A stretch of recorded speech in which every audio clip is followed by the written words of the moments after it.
हे दर पारूला भाकरी एवढी चारजा पहिली भाकरी तिला द्यायची असते पारूला. हा पारूला गैल आपल्या दिवशी.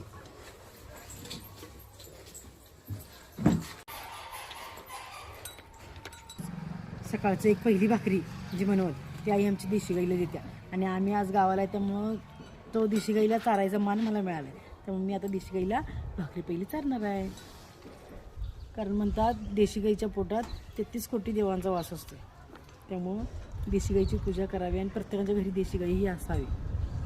चला पारू धर.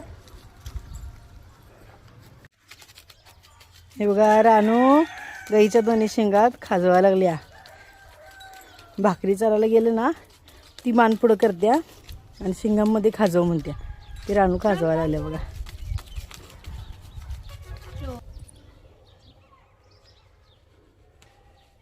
सगळ्यात पहिली गाय आहे.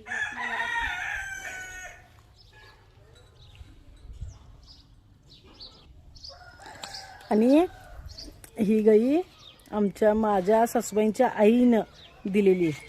म्हणजे छोटी पाडी दिलेली ती आमच्या आईनं तिचा सांभाळ करून एवढी मोठी केल्या. तिला आता पाडी पण आहे.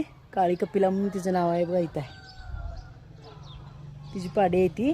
आणि बऱ्याच अशा पाड्या होत्या त्या कुणाकुणाला तर देऊन टाकल्या. कारण देशी गाईच्या पाड्या विकत नसतात. त्यामुळं ती मला हात लावू देणार नाही आता तिला. कारण की मी तिला आज भाकरी चालली ना ती चाललंच नाही. होय काय. देशी गाईच्या पाड्या विकत नाहीत त्यामुळं असंच सांभाळायला द्यायचे असतात गाईच्या पाड्या.